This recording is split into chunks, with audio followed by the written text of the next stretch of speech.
vous salue dans le précieux nom de Jésus. Bienvenue au mois d'avril. Nous sommes très heureux par la grâce de Dieu de pouvoir arriver à ce mois. Et je bénis Dieu pour la vie qu'il nous prête et surtout pour ce nouveau numéro d'Église Ma Foi. Je sais qu'on avait fait une toute petite pause et cela nous a permis de souffler et surtout de passer un temps en prière et surtout dans notre séminaire des familles. Mais Dieu nous permet de revenir auprès de vous et nous vous saluons de partout où vous nous recevez. Que Dieu soit béni pour l'impact de chacun des messages, de tous ces messages que nous étions en train de partager, que nous allons continuer bien évidemment à partager sur la mentalité de ceux qui possèdent l'héritage. Et je crois qu'en ces temps-ci, il y a un héritage divin qui veut se déverser sur des vies. Et Dieu, par sa grâce, permettra que ça vous atteigne et que surtout vous soyez armés de la mentalité ou soit du système de pensée qui correspond à ce que Dieu veut faire avec vous. Que Dieu bénisse tous ceux qui, d'une manière ou d'une autre, prient pour cette œuvre, soutiennent cette œuvre, veulent la voir avancer. Que Dieu bénisse tonton Joe, Joël Mongane, qui est toujours derrière la caméra, afin que vous voyez ces images que vous avez l'habitude de voir. Comme on dit toujours, il existe des héros dans l'ombre. Alors, par la grâce de Dieu, je vais continuer avec notre pensée en vous faisant des petits rappels. Avant de lire la parole de Dieu, j'aimerais vous faire revenir dans 2-3 choses que nous étions en train de dire les sessions passées. On a étudié l'histoire d'Israël avec Caleb et Josué qui avaient fait des conquêtes. Ils ont pu avoir la terre promise. Mais arrivé à la terre promise, il y a eu d'autres batailles à mener. Et Caleb a réclamé recevoir des mains de Josué la montagne que Dieu lui avait promis lorsqu'il avait l'âge de 40 ans. Et vous comprendrez que cette montagne que Caleb a réclamée était occupée par les fils d'Anak, dont on avait parlé de principalement 3 fils d'Anak. Le premier dont on avait parlé, c'est Aïman, qui signifie ceux qui s'attachent à toi pour eux. J'essaie de vous faire voir qu'il y a des fois dans le système de bénédiction où nous voulons entrer, dans ce que nous voulons posséder, dans ce que nous voulons avoir de la part de Dieu, il existe des personnes qui occupent le lieu tout en ne voulant pas nos intérêts, mais leurs propres intérêts. Aïman veut dire ceux qui s'attachent à toi pour eux. Et dans la vie, il existe des personnes comme ça, qui sont comme des Aïman, qui s'attachent à vous, mais pas pour vous. Ils s'attachent à vous pour leurs propres intérêts. Cela veut dire dès qu'ils ont ce qu'ils cherchent, vous ne servirez plus à rien. Votre vie ne sera plus importante. Votre vie n'aura plus de valeur à leurs yeux. Et il existe des personnes comme ça autour de nous. Il existe des personnes comme ça qui nous environnent et qui travaillent de manière à détruire ce que Dieu bâtit en nous et au travers de nous. À part Aïman, je vous avais parlé aussi d'un deuxième fils d'Anak qui s'appelle Sheshai. Sheshai qui veut dire en dehors de Dieu. Donc, quand Dieu veut vous emmener dans la bénédiction, il existe des personnes qui vous proposent pratiquement les mêmes choses, mais pas avec Dieu. Dieu t'a promis le mariage, après quelqu'un va te proposer le même mariage, mais pas par le chemin de Dieu. Dieu avait fait de l'homme son image, sa ressemblance, mais le diable est venu proposer à l'homme de devenir comme Dieu, mais sans Dieu. Sheshai, c'est toutes ces personnes qui, autour de vous, viennent vous proposer d'obtenir, d'avoir des choses ou de faire des choses, mais pas avec Dieu. Pas avec Dieu. Pas par le canal de Dieu. Pas par la voie de Dieu. Et je peux vous assurer, tant que vous n'avancez pas selon le chemin de Dieu, soyez sûr que vous serez en train d'aller en dérive. Tout ce que le diable voudra vous donner, sans passer par Dieu, vous le perdrez. Mais tout ce que Dieu vous donnera par lui-même, vous le conserverez. J'aimerais le redire, tout ce que le diable voudra vous donner sans Dieu, vous le perdrez. Mais tout ce que Dieu vous donnera avec lui-même, vous le conserverez. Que Dieu vous permette d'avoir cette ouverture d'esprit afin de conserver ce qu'il a déjà libéré en votre faveur. Et j'avais fini en parlant du dernier fils d'Anak qui occupait la montagne, selon Josué chapitre 15, Talmaï, qui veut simplement dire terrain bien travaillé, mais qui présentera des failles. Ça veut dire, ce sont des choses dans lesquelles se trouvent des pièges, où l'on te fait une proposition, mais il y a un plan B derrière la proposition qu'on te fait. Ce sont des réalités qui font souvent qu'on ne possède pas des montagnes, des relations qui peuvent commencer au restaurant, mais qui finiront par des coups à la maison. Talmaille, des choses qui donnent une belle présentation, mais dans le fond, c'est pour détruire. Et Dieu vous épargne de ces trois types de fils d'Anak qui empêchent de posséder l'héritage. Alors, j'aimerais vous parler aujourd'hui directement, c'est quoi ces types de mentalités que nous devons avoir pour avoir accès à l'héritage. Et pour cela, j'aimerais vous inviter à lire avec moi Josué chapitre 14. Nous allons lire à partir du verset 6. La Bible déclare ceci.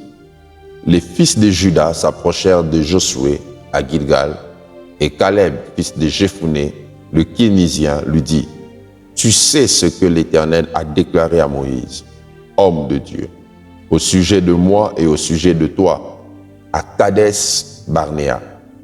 J'étais âgé de 40 ans lorsque Moïse, serviteur de l'Éternel, m'envoya de Kadès Barnéa pour explorer le pays, et je lui fis un rapport avec droiture de cœur. Mes frères qui étaient montés avec moi découragèrent le peuple, mais moi, j'ai suivi pleinement la voie de l'Éternel, mon Dieu. Et ce jour-là, Moïse jura en disant, « Le pays que ton pied a foulé sera ton héritage à perpétuité, pour toi et pour tes enfants, parce que tu as pleinement suivi la voie de l'Éternel, mon Dieu. Maintenant voici, l'Éternel m'a fait vivre, comme il l'a dit.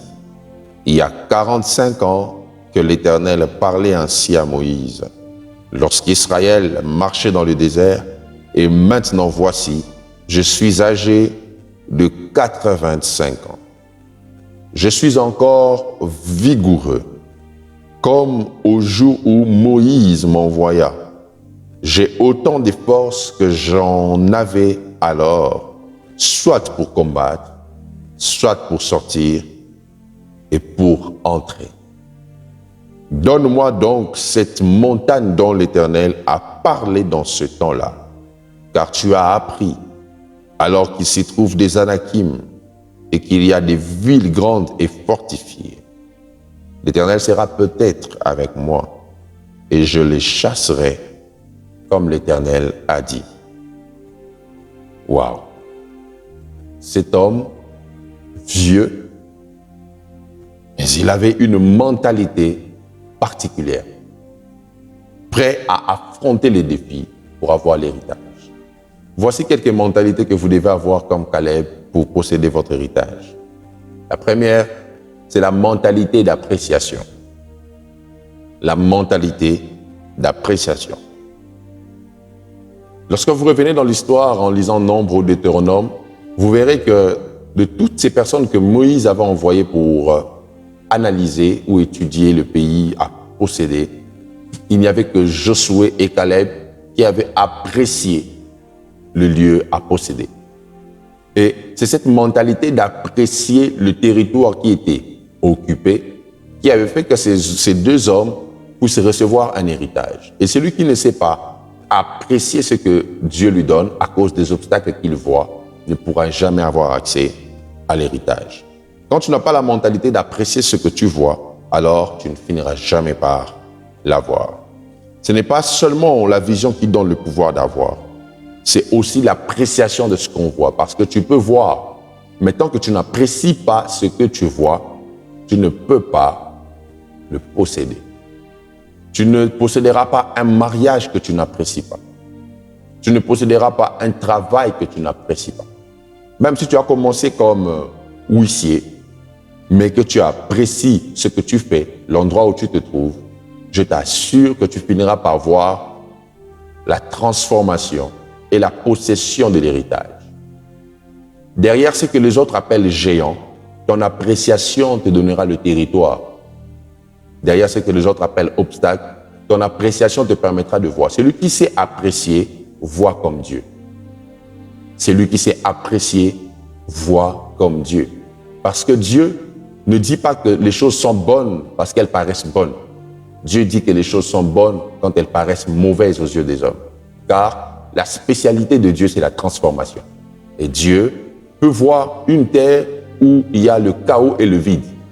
Mais Dieu apprécie cette terre qui est informe et vide et dit que la lumière soit. Dieu peut apprécier ce qui est déprécié. Dieu peut travailler avec ce qui est rejeté. Jérémie chapitre 18 parle du divin potier qui a pris l'argile. L'argile est bizarre, ça salit les mains. Mais le divin potier a eu une appréciation pour l'argile au point de la transformer en vase. Il a pris cette argile, il a travaillé, il a fait un vase présentable. On n'apprécie pas ce qui est toujours fini. On apprécie ce qui entre dans le processus. Des fois, l'erreur que nous faisons, c'est de vouloir apprécier ce qui est déjà beau, ce qui est déjà fait. Or, Dieu veut que nous ayons la capacité de voir comme lui, en ayant la capacité de comprendre que derrière ce qui est informe et vide, nous pouvons apprécier et avancer. Aucun parent, lorsqu'il a son bébé en main, peut dire « cet enfant, je ne l'apprécie pas parce qu'il est trop petit ». Parce que nous savons tous que le processus de la croissance fera que ces petits enfants d'aujourd'hui soient un grand homme, une grande dame demain. Donc, celui qui apprécie ce qui est petit le verra croître. C'est pour cela que Jésus compare la foi à un grain de sénévé. Aussi petit que ces grains, il dit que si ta foi ressemble à ce grain, tu peux déplacer les montagnes. Waouh! Donc, celui qui apprécie ce qui est petit peut bouger ce qui est grand. Celui qui apprécie ses faibles revenus peut se retrouver avec des grandes sommes. La mentalité d'appréciation emmène à des grandes réalisations. Commence à vivre aujourd'hui en appréciant le travail que Dieu t'a donné. Commence à vivre en appréciant la nation à laquelle tu appartiens. Oh, je suis sûr que quand je le dis comme ça, les Congolais disent on peut apprécier tous les pays du monde sauf le Congo. Je vous assure. Dans tout ce que nous voyons, la mentalité d'appréciation nous emmènera à la transformation. Car Dieu est derrière les hommes qui savent apprécier. Et de tous ceux qui avaient vu Canaan, Moïse a promis à Caleb une montagne. Pourquoi? Il faisait partie de ceux qui avaient dit que le pays est beau, le pays est vivable. Que Dieu te donne des choses glorieuses par ta mentalité d'appréciation. On va prier. Seigneur, je prie que dans le système de pensée de quelqu'un, que tu changes la mentalité de regret, de dépréciation en mentalité d'appréciation, de satisfaction et de réjouissance. Que celui qui disait ou se disait, ça ne vaut plus la peine, puisse aujourd'hui dire, Dieu avait raison. Et j'avais pris la bonne direction. Je crois et je sais que tu le fais et tu le feras.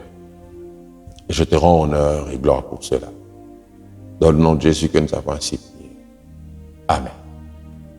Que Dieu vous bénisse. On se retrouve à la prochaine.